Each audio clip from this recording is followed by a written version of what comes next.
This year, Ecumenical Water Network had a Lent series of reflections and background materials on the role of water in the green economy. How to use water, how to share it and allocate it to different uses and users in a way that it is both beneficial to people and environmentally sustainable.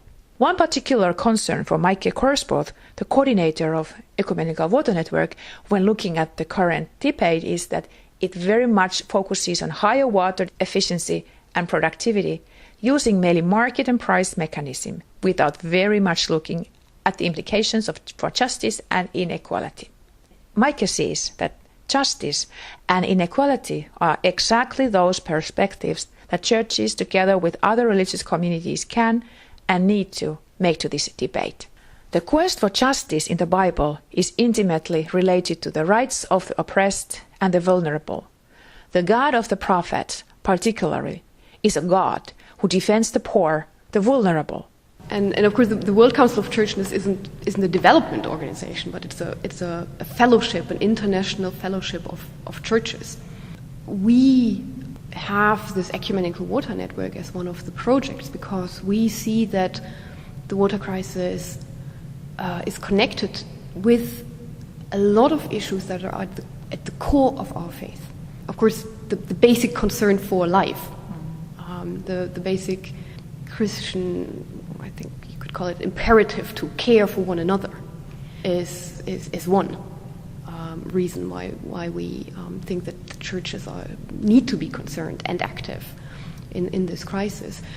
Also, the water crisis is very much linked to issues of justice and peace and to our responsibility to care for the whole of creation.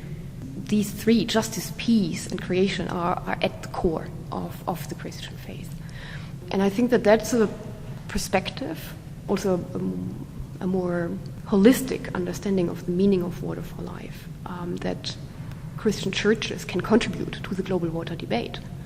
And that in combination with the churches, in many cases, being right there with the communities where the effects of the water crisis are most felt, I think it's a very important argument for an involvement of the church in the global water debate, and of course also at the local level. A lot of churches are also involved in very concrete water and sanitation projects. That's nothing that we do at the World Council of Churches. At the World Council of Churches, we focus on coordinating this joint ecumenical international response. And that involves both creating awareness, theological and biblical significance of water, but also contextualizing that and putting that into the context of the water crisis today and reflecting on what can churches do. And then the next step, of course, is to act, actually. So we do not only engage in theological reflection, but we also, for example, have been promoting the recognition of the human right to water. Maike Gorsboth sees that in the work of the Ecumenical Water Network, it has become again and again visible that behind all denominational differences, in the water context there is a strong common understanding that brings Christians together, that water is life, that it is a gift we must treasure, a gift that we must share fairly. Maike thinks that the water crisis is a concern of all, be they Christians of different denominations, people of other faiths, or people of no religious faith. So far we've been focusing on bringing together organizations, churches from different Christian denominations, but I do think that these concerns over water, justice, peace, and creation are shared by other faiths. There are common ethical convictions in this regard, and I hope that in the future we'll also see more interfaith collaboration on this. One of the members of the Ecumenical Water Network is a Lutheran church in Guatemala. There's a pastor called Jose Pilar Alvarez, who's the head of this church, and he and his church have been very much involved over these past years with communities who are struggling over water and land, and they're facing big landowners who own the land and therefore have control over these natural resources. And then there are these landless communities who try to ensure that biodiversity, the ecosystems, the resources they depend on for survival do not get overexploited, and that they don't lose their access to those either. And in Guatemala, the church has been supporting these communities. And one of the results has been that José Pilar and others involved in this struggle received death threats. So it's been really difficult, and water also relates to peace, which is another key concern of I think, any Christian. And this is one example of the conflictivity of water, the potential for conflict. And lots of people who say that the future wars might be over water. And I like to say that the conflicts of today are over water already. Well, you don't have to wait for future wars. We just have to look at cases like this that you will find all over the world and see that people are already today struggling for water. And often that implies a conflict, a conflict sometimes of economic interests, or a conflict between different groups of people, and that's happening today. A particular contribution of a faith-based perspective is the understanding of peace as being more than the absence of war or the absence of violence. Maike Gorsboth says that peace, as defined by the biblical word shalom, implies much more in terms of a positive state of justice, of mutual respect for differences, and of well-being. It is difficult to find one that is not somehow related to water and sanitation at the UN Millennium Development Goals. The water crisis has also consequences for education, access to education, because children are too ill, or the teachers are ill, and so they can't go to school, or the children have to help their families to fetch water. So it also has impacts on people's ability to get an education.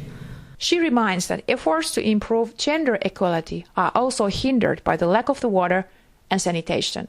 Women are often the ones who are responsible for collecting water. In some cases, this takes most of the day, or at least several hours, to get to the water source and then carry the water back home. And that, of course, means that this time and this energy can't be used for other things, and for more productive things, or also for education. The connection between the lack of water and violence against women too, and that's because women are particularly vulnerable to being attacked when they go and fetch water. Sometimes they have to leave early in the morning or still at night to get there in time, and also this lack of sanitation, which means that the majority of people in the developing world don't have a toilet at home. And especially for women, it's really, really dangerous, because especially at night, they have to go outside and look for some privacy somewhere to do their business. And that puts them at risk. The water crisis goes even beyond that. It also has an environmental dimensions. It's also about water for growing food, water for producing energy, and so on. And of course, this water crisis also has implications for the ability of states and regions to promote their economic and human development. We're not just talking about water and drinking water for people's personal use, but of course the water crisis is also very much about water for food, water for energy, water for industry, and here we're struggling with climate change, with increasing water scarcity, because demand is still just ever increasing. Human right to water is a powerful tool, including for Christians and other people of faith, as we struggle for life and for justice, as we attempt to defend the rights of the marginalized. Now, a new challenge will be to, of course, actually implement this right. It's still a long way to go, but it's really important to have this as a legal point of reference. And one of the things the human right to water does is that it really calls for a prioritization of the basic needs and of the rights of the poorest and marginalized communities. Of course, it stresses the state's obligations to protect and guarantee these communities' right to water.